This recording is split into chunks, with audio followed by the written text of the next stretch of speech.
everybody. This is probably close to the final session. This is an investment session. Thank you. We are investors that we are inspired to be the bright side, not the dark side. So let's hear us out. Hi, my name is Naoko Okumoto. I'm a managing partner of NIREMIA Collective. Nicole Bradford and I co-founded NIREMIA to create a well-being world with like-minded entrepreneurs. And we want to be a bright side to help these entrepreneurs to visualize their vision come true and then make the world a better place. So I am thrilled to moderate a conversation on an investment in human potential tech. And let's start with Tim Chang. And Tim, please introduce yourself and what makes you inspire in the wellbeing tech, and what is the biggest problem that you are trying to solve right now? Thank you. Hey everyone, I'm Tim Chang. I've been at this for a while, way before I think we thought of as human potential tech. We've thought of as transformative tech, biohacking, and then way before biohacking, I think I first got into it more as the quantified self type of perspective. If you remember that, Gary Wolf, like 15, 20 years ago. So I'm one of the folks that tried to help bring around terms like gamification and wearables before they were real terms. So proud to say I've learned a lot of lessons. I've lost a lot of money, fallen in all the possible potholes, had a few wins along the way here and there, but definitely picked up a lot of, I think, playbooks and lessons learned and kind of what works in the space or doesn't, whether it's from coaching apps to brain training to wearables to, kind of gamified human behavior modification, supplements, foods, that whole stack of different things. What I'm most interested in now, I'm actually retired as a full-time VC, but I've been really interested in a return to in-person communities. So I founded a social wellness members club called The Portal up in Mill Valley. If you get the chance, come up. Thank you. This was inspired by COVID. I don't know if you guys did this, but we used to pod together once you picked your pod mates, and you just basically hang out at each other's homes all the time. And it was so sweet because there was no FOMO, there was nowhere to go. So we were just bonding, playing board games, having deep drop-ins, having dinner salons, and we missed that after COVID. And what it really made me realize, what I'm most excited about, in an era of increasing AI, digital creation, deep fakes, I think we're going to be craving in-person connection more and more. By the end of next year, we won't know if anything digitally created or transmitted is actually real anymore. And from that, I think we'll have a return to in-person transactions. You want to close this deal? Let's meet in person. I can see your eyes, I can read your body language, I can shake your hand. That will become more trustable. And that's actually what our bodies, our biologies, our brains are wired for. So I'm really excited to kind of return to the basics. It's almost like the theme of the great remembrance, if that makes sense. I've been to the Portal. It's such a beautiful place, beautiful community, well thought through, and then, warm, amazing, like-minded people there. So thank you. Thank you for creating that place. So Annie, please introduce yourself, your company, and then what inspired to do what you do, and then also the biggest problem that you are solving right now. Thank you. I want to be entrepreneur in residence at the Portal, so I have been there. It's amazing. So I'm Annie, and I am founder and managing partner of an ecosystem that is called Imagine. And we've just started previewing this, but we've actually been at this for a couple of years now. And our origin company is called Unity. And I have been in deep tech and this world of entrepreneurship, startup, and then investing my entire career forever. And I actually came up through Silicon Valley. I got to work at some incredible places, and I was in startup. So got to work with the pioneers of biotech at Genentech, was part of a robotics company, early AI, a couple of early AI companies, and the last one that I was part of was invested by Sam Altman. And through it all, so I love technology, I love innovation, but what I like to say is if you've been out this long enough, it's like the Hunger Games. right? and you know, I think we have a special ecosystem here in Silicon Valley, which is like a little bit like Shark Tank meets Burning Man. And sometimes it gets a little confusing because trying to navigate that.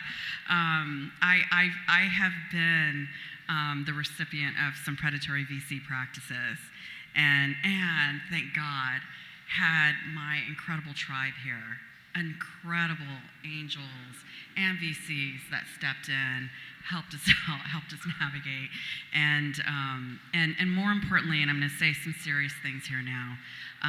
As I've been very blessed, and we've had a lot of success along the way, and I think it's just part of it's how my brain's wired, but part of it's also that I'm really great in a crisis until you do that for years and years and years.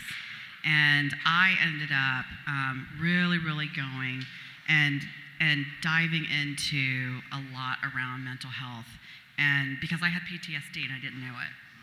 And I had all these investors, I was, doing all the right things, and had all the big exits, but what I didn't realize is that what I thought was my superpower wasn't my superpower, and I eventually got incredible support. I'm a huge advocate for psychedelic solutions, but more importantly, we know a lot of people in the industry, we support them, we invest, but there's no magic pill. So for Imagine, there's a couple things we're doing. One is we bring whole person health to everything that we're doing. We tested this at Unity, we keep testing it, and we are now launching a scalable model where not only founders, not only creators, but also investors, we think we need it. And we believe that if you're creating mind-boggling, life-changing, societal, planetary changing organizations and solutions, it starts here. It really does. I know that may sound cheesy, but it's never about the solution, the product, the tech. It's always the team. It is always the team where we run into the majority of the conflicts. And for us, we think this is part of risk and resilience. We think it's actually strategic, but it's important. So that's one thing we're solving for. There are a lot of other things for us also. We're big innovators. My first co-founder part of what we're doing was running Paul Allen's lab before Paul passed. So we have a lot of people like that, including some amazing superstars that are here from Silicon Valley. And we are deep tech innovators. We have one of the largest consortium of scientists advancing AGI beyond big tech, because we think that we need some alternatives, and we have some of the OG pioneers of cognitive AI architecture. And the reason I'm talking about this is, I'm going to take it up a little bit. If you look at most studies and most polling, the vast majority of people in the world right now, they're scared of AI. They don't feel that innovation really helps people like me. And a lot of people are worried about their agency, meaning their data and what that means. So we're trying to get a lot more people involved in the world of innovation and what we're calling intelligence economy. And so we're putting a lot into this from studios around the world. We have countries around the world that have been trying to get us to their countries. And more importantly, we are really about supporting communities around the world. Our goal is to grow to 150 communities around the world. So, these are some of the challenges we're trying to solve for. Fantastic, thank you. Hamet, thank you so much for your brave heart to sit down here. I'm happy to be a guest star here. Just so I know who's here, how many entrepreneurs in the audience?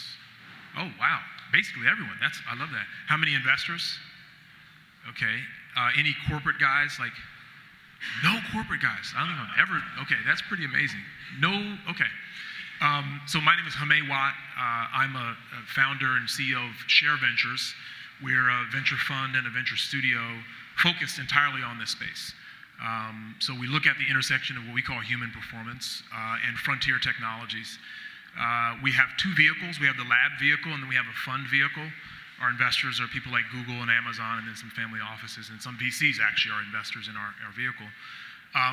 I think what got me to this space is just having been an operator, a normal entrepreneur. I started to realize, and I pitched people like Tim back in the day, I started to realize that the company you start, you also have to be willing to go to barbecues with people in that industry. And I don't know if you guys know what that means, but you have to really like people in the space, and you have to really connect with them. I started a company called MoviePass, and that's dealing with a lot of exhibitors and movies. I actually didn't love that barbecue, if that makes sense. They just weren't my people. These are my people.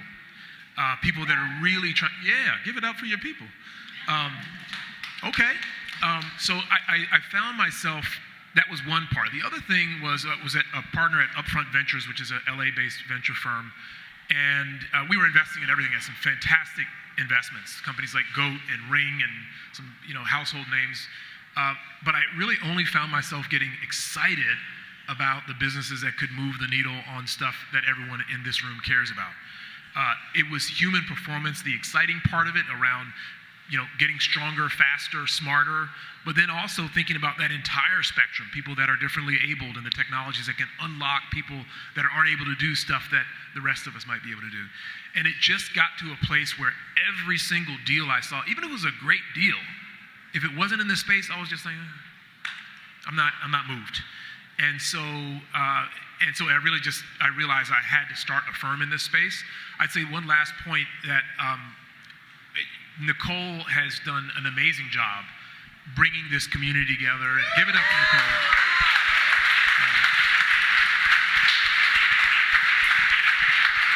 I don't know if anyone went to her Trans Tech conference a long time ago. There was a predecessor to this. And I was playing in the space at that time. And a lot of the companies then, Tim, you'll probably remember this, felt like science projects. Right now, those science projects turned out to be pretty big companies. I was at my previous firm, and I wanted to invest in this little company out of Finland called Aura. And I could not talk my partners into doing it. And so I was just like, okay, I like crazy shit. I'm just going to accept it. I like crazy stuff, and I might be wrong. I probably will be wrong most of the time, but as long as I'm right a few times, I think I'll be okay. And so, starting my own firm focused on this space gave me license to really swing big and go after things that might look like science projects to others, but hopefully turn into real companies that solve real problems in the future.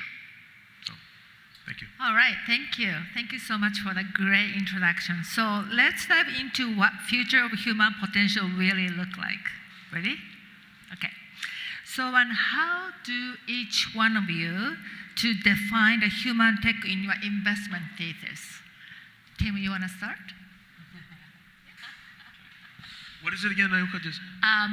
Human tech in your investment thesis. How you define the human tech in your investment thesis? Human potential tech. Human potential tech. This is a fun one because I see humanity going through a fork in the road right now, and it's either become more augmented, more productive, more cybernetic, more everything, right? That's what we do our biohacking for. First, we're doing our stem cells. We want to age better. Then we want to have neural implants, neural augmentation. So it's sort of becoming superhuman. The other side, I could argue that human potential tech is bringing us back to basics. I actually hate the word biohacking now. I'd rather think about bioharmonization or just biobalancing. So, I used to be that person taking all the NADs and glutathiones and NR and all the supplements. And you're still taking a little bit of that stuff, no? You look amazing. Sort of. I'm turning 53 in October. But 53. The thing that I realized, though, is in Silicon Valley, we love shortcuts. We all love hacks. We love, give me the list of whatever. And that's actually bullshit because you're looking for shortcuts to not do the everyday work. The whole point of true human purpose, potential is just showing up, growing up every day. And instead of looking for that, I want that GLP-1 shot or whatever it is, I just realized biohacking is nothing without the basics. So to me, it's technologies that help us actually cut things out and go back to the basics. And I jokingly call it's Tim's stack of SMILE. Get good sleep, meditate, intermittent fast every once in a while, having loving relationships and exercise. That's it. If you don't have that, it doesn't matter what kind of PRP or peptides you're taking, it's not doing it. And that gets to the notion of we're all looking for shortcuts. And I think the thing about human potential is, how do we use technology to be our nannies to help us survive and thrive in a world filled with ever more stimulation that's hacking our basic programming? Because remember, we got these wetware brains programmed with fundamental firmware of eat, don't get eaten, do anything for an advantage to pass your genes on. Every business is built on exploiting this. So we're basically having to play defense at all times for this. So if all the AI agents are hacking our attention, we need technology on our side as our guardian angels, on our shoulders, in our pockets, in our ears, just to survive in this world. Beautiful. Annie, you want to go? Oh, God, Tim. I could go on and on this one. With human potential, what I like to say, and my friends in the psychedelic world that have the publicly traded companies now may not like to hear this, but I don't think there's any magic pill. I don't care what shot you're taking, I agree. There is no magic pill. We're here to be human beings, not human doings.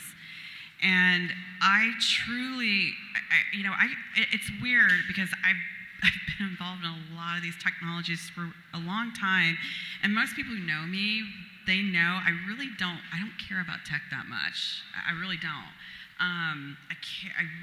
That's why I dive really deeply to try and figure out, okay, what is this really doing? Like, why do we care? And one of the questions we keep asking a lot at Unity Imagine and everyone that's involved with us, including one of our big partners is the X Prize Foundation, is what's the future we're trying to build? X Prize, Peter Diamandis has been a long-time mentor and friend of ours, and so we get to hang out with all the futurists. And so while we've all been saying, longevity and all of this is amazing, and you have to have an abundance mindset.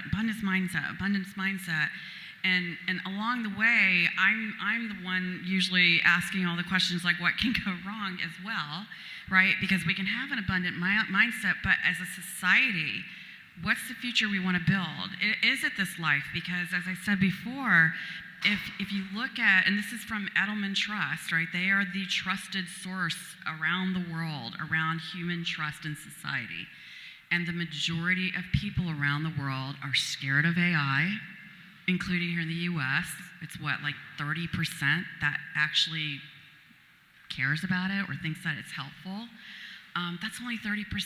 Over 80% of people around the world consistently are saying, this isn't cutting it. So what are we building this for? We have to think about that. So this is what we think about in our thesis. We have a category called Human Systems and Wellness, and we go deep. We go really deep, and that's also part of what we're doing and integrating. And everything we do, and we're hoping this can be a model. Thank you. Hamet?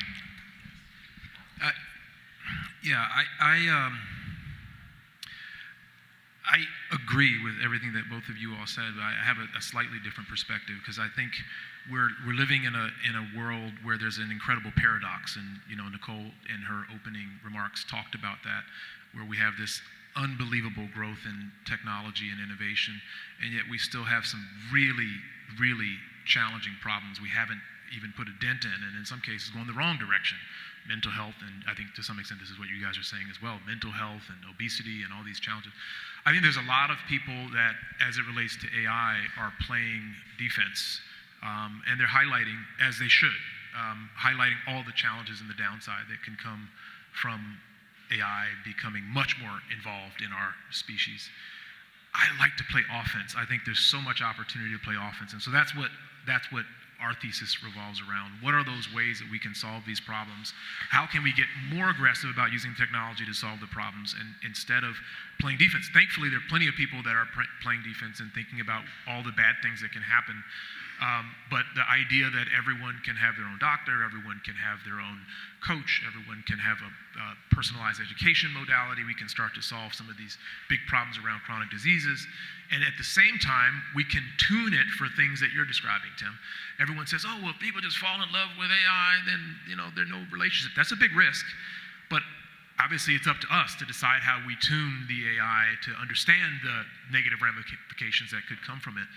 And that's really what we want to, again, we have a lab and a fund, so we're trying to start companies in this, hands-on, having more fun than ever, using AI to start companies, and then also back other entrepreneurs and founders to do the same.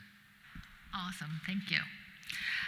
So with the wave of AI is coming, the product 6 months ago is now it's totally different one. So I just wondering which shift in the well-being and the wellness landscape are you tracking most closely? Like which areas that you are tracking most closely? So Annie, you want to start?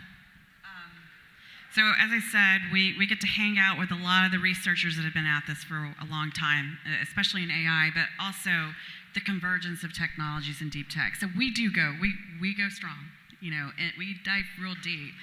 But in addition to that, what we are also bringing is enough personal development with the people who are creating the companies.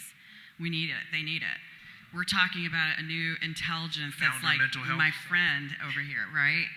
So, we have to talk about a lot of questions come up around consciousness, and and some of the things that we're saying is, well, who should be creating this, right? Most people don't want that responsibility. It's like, I'm just creating. I want to be part of creating this. So what we're hyper focused on is how do we get many more people that represent the world part of building it, part of innovating. It can't just be here in Silicon Valley and a couple of other cities, right? We know that. Most people in the Valley say this, right? But we have a special ecosystem here. And so we have a tremendous amount of funding and support to scale great studios like yours, right, around the world. And how can we do that better and also incentivize the folks that may have a bit more experience to help with that creation? So I don't know if that answers the question, but we're taking a systemic approach to not only how we're building technologies and companies, but the people that are involved in it, right, and society. We're looking at community-based business models. We're throwing at all the expectations of how business should be done and how work should be done. We're really thinking about what do we want to do as a society and taking a systemic approach to it. Any of you to answer the question? What things am I excited about? Naoko, as you know, I'm very excited about oral health. And I think it's a good example. Naoko was kind enough to invest in one of our companies called Pheno, which is a self-driving toothbrush, as we call it, a connected smart brush that also does diagnostics on your mouth. We like to go after problems somewhat indirectly. So as you know, Naoko, we started Pheno because there was a great paper that Harvard published talking about the relationship between brain health and oral health. And it just had us go down a deep rabbit hole to understand the connection between oral health and systemic health. And so we said, okay, that's our angle of attack. You have 47% of Americans that have periodontal disease that leads to all sorts of bad things. We should start a company that goes after those chronic conditions, but doesn't do it obviously, goes through it through another angle. It's kind of like if you're trying to solve the problem of loneliness, which is another area of problem we like, you wouldn't build a loneliness pill, right? Probably most people might not take that pill, right? You have to go through it through a much different angle. And so we get excited about those big problems that we can attack through slightly non-obvious ways. And we look in areas where there's a real opportunity for innovation, but for whatever reason, there hasn't been. I think you saw that picture of the toothbrush in the 1500s. Guess what it looks like? A toothbrush. Yeah, a toothbrush. So, we think that those kind of opportunities are exciting to take some risk, calculated risk, be real bold as it relates to the size of the markets we're going after, really bring in a lot of science to the opportunity for us to solve the problem, and not forget the importance of engagement and brand in that process. It's one of the benefits of being in LA. I'm gonna give a quick plug for my city. LA really understands storytelling. LA understands engagement. LA understands brand. And so we pride ourselves on working with the smartest scientists in a given space and the best brand builders to help tell that story. Because if it's the most efficacious pill, if it's disgusting and no one will take it, it doesn't matter. And so that's an important pairing we think we pay a lot of attention to. I've been thinking about a bit of a crazier moonshot thesis I have, which is if AI is our ultimate child, of our collective hive mind that we birth, I think we need this to help us really reach our full human potential. And what I mean by that is AI is now generating novel science breakthroughs. I think we need this as our research partner to get us to post-resource scarcity. Because while we're in that game, we'll always be in consumptive capitalism. And if we're doing that, this is the thing I can't square with everything we're all building here.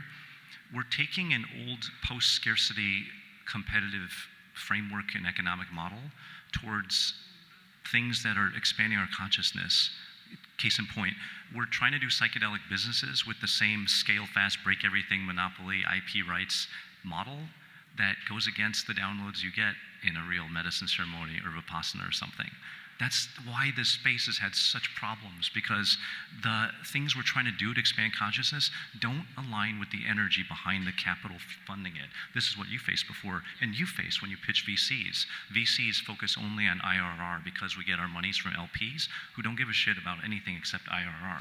That's the way we're set up, because it's about it's about this scarcity kind of chase.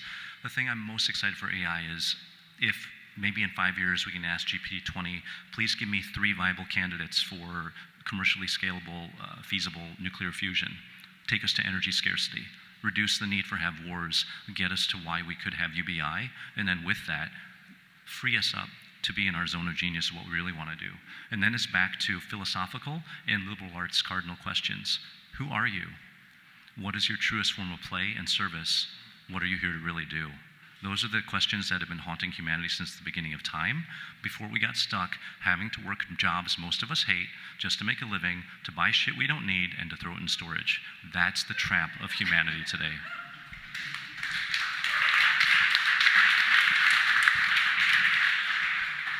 So I found out that 70 of the audience are the entrepreneurs. So this question is for you guys. So what criteria guide you? What criteria guide your decisions when backing up the startups? So I know that. Yeah. So what criteria that guide you when backing up startups? Oh, yeah. I mean, there's a lot of criteria, and I don't want to say the same thing that we all talk about when we're looking at a startup and who we're going to back. We've actually spent a lot of time on this, because one of the things we're really trying to do is expand the investor ecosystem, right? We need, I'm one of a few VCs that are women out there. We have less than 2% VCs that are women. And wow, less than 2% of female-founded startups are invested in. I don't like the correlation, but come on. So we spent a lot of time looking at how we think as VCs, all the typical things, the team, product market fit, blah blah blah blah blah blah blah, and we look at all of those typical things. We have a number of different factors that we look at when we're running diligence. But more importantly, what we have been doing is building out better AI, native AI solutions, where we're thinking about what's the future. Who's the future entrepreneurs? Who are the future investors of the world? Guess how much wealth transfer is transferring to women in the world? The majority. So a lot of people don't know this. And so I would say that's our focus at this point. It's not just the typical way that we've been looking at organizations, though we have to run risk management because of some of our funds. One in particular, or actually 2 big institutional funds that we have to have that approach. But that's where we go to studios, and that's what I love what you're doing.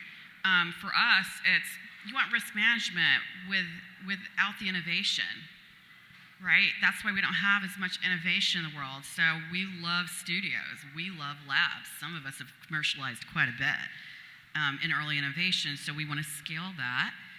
Be able to provide the risk management, it means a heck of a lot more support. So for us, we've been looking at what are the challenges why great innovators aren't being invested in. Sometimes you can't. And so what we're trying to do is look at who they are. We've spent a lot of time diving into what everyone's typically thinking about, and then we're trying to change that. We're trying to change that at scale. And so that's where we want a lot more people to get involved. Beautiful, thank you. Tim?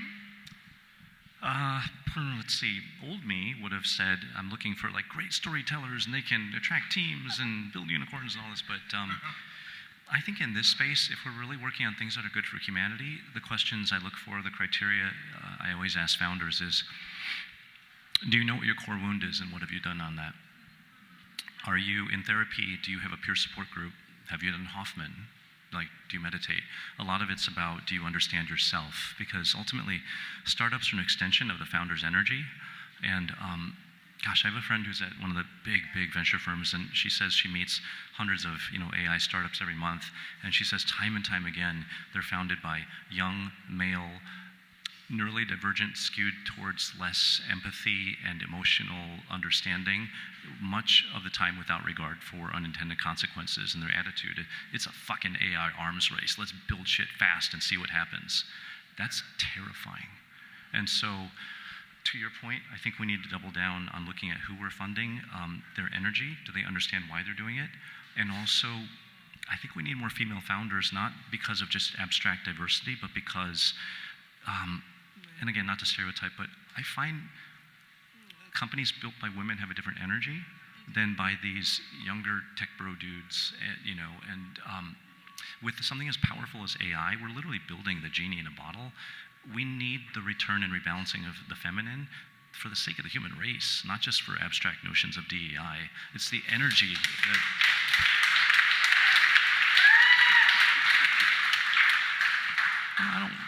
I don't want just AI built by tech bros. We're going to break things really badly. So I'll just give one example. It's like if you ever look at a chatbot companions built by men versus women, it's really different. How about robots? I mean, we get to hang out with a lot of the humanoid robot guys. What I keep saying is there's not a single woman on the planet that's going to bring that thing in their home. And we control 85% of the budget. So think about that if you're building robots right now. Hamet. We're asking about the qualifications criteria. Yeah, I think it's so fun to be in this climate because all of the rule books are getting torn up. I have a colleague who's at Harvard Business School right now, and she's like, gosh, it's weird to contrast what happens at Harvard Business School with what's happening in the world. This might be the only time in history where you really have to rethink everything. And I think as it relates to founders and partners and colleagues and scientists, I'm much more mindset-centric than anything else. I think adaptability and resilience, those are the words that I think we've heard a lot in this conference, but I definitely double down on that. And I think more than ever, this adaptability thing matters. Because I've been starting companies since the 90s, scarily, but really at 2000s. And it changes every 5 years, but it's like change like this, and now it's like this. Everything that you do to get things started is different. And so if I don't see someone that is adapted to that world and they're stuck in these old ways of doing it, that's usually a red flag. So I'm actually, in our studio, we've adopted a whole lot of technology to help almost do autonomous company creation. I know that's a very crazy and provocative notion, but how do we use technology the same way NVIDIA uses chips to help design the next chips? How can we use some of the technologies that we now have at our disposal to help build the next companies? So we're thinking like that. We're almost going further than is practical right now, just to figure out where that line is. So I like to back founders that are of the same mindset. And then usually that comes down to where they are in relationship to their own sense of fear and how fearful are they about all this change versus how much are they embracing it. Fantastic, thank you. So as you can see, we are all unconventional investors. So here's my bold question to you guys. If capital and regulations weren't barriers, what moonshot would you invest in? If capital and regulations weren't barriers, what moonshot you invest in?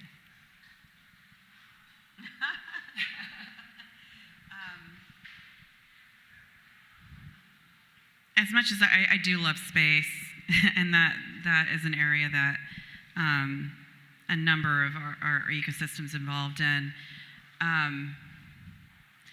the moonshot is part of what we're doing, right? I'd imagine it's how can every person on the planet own their own AI, have agency? How can we provide a super intelligence that the entire world owns, not one company, not one country, not one city? It should belong to the world because we're the ones that are creating it, by the way. We just don't know it. So that's the moonshot. How can we have a super intelligence for this planet first? And then we go to other planets. How about that? Thank you. Tim, you want to go? I double down on that. I think humanity should do a global Manhattan project on like one giant AI that's truly open source that everybody owns. Maybe it's a model, it's a co-op. Everybody that works on it gets equity in it or something like that, or provides data that's trained on to get us to post-scarcity abundance, and achieve like Star Trek-like futures where we can really be Starfleet. But the thing I'd really back on top of that would be a global integration network. The thing that is the least sexy, I talked about we want a shortcut. The opposite to shortcut is, go into your peer support group or go into your integration circle every week and just like checking in and doing the work. That's the thing nobody wants to do. You do your psychedelic journey and you love to talk about the jaguars and the spirits that visited you, but you don't do the ongoing integration work. And molecules are not the medicine, they're the gateway. The medicine is doing the integration work every day, the sloggy, non-glamorous thing. Nobody wants to invest in that. And the model I have for that, Alcoholics Anonymous, been around for decades, hasn't had a commercial model, consistent around the world, and it's basically like church for a lot of people. This is what we need, a societal level integration society to backfill what church used to provide. Thank you. Yeah, I love it. I think, I'm super grateful. I think I'm grateful being in this room because I think all of us are cut from a similar cloth. I think I would be doing the exact same thing, just with more capital and maybe faster and with more people investing into this category. I don't see as much regulatory headwinds, and I don't feel capital constrained because I think, thankfully we've raised a little bit of capital, but I also think the right idea, the right solutions can find capital. There's capital on the sidelines. Give any one of us or anyone in this room probably enough time with people that have the capital to be able to let them know the impact and the importance, to Tim's point, the importance of this moment right now for humanity. I can't imagine that it's not going to be, people are not going to support that. So I truly feel that now, and it's just more human tech investing. Fantastic. Well, thank you so much for the incredible panelists for this beautiful insight, and it's all about humanity. Thank you. Thank you. Thank you. So let's give them a round of applause.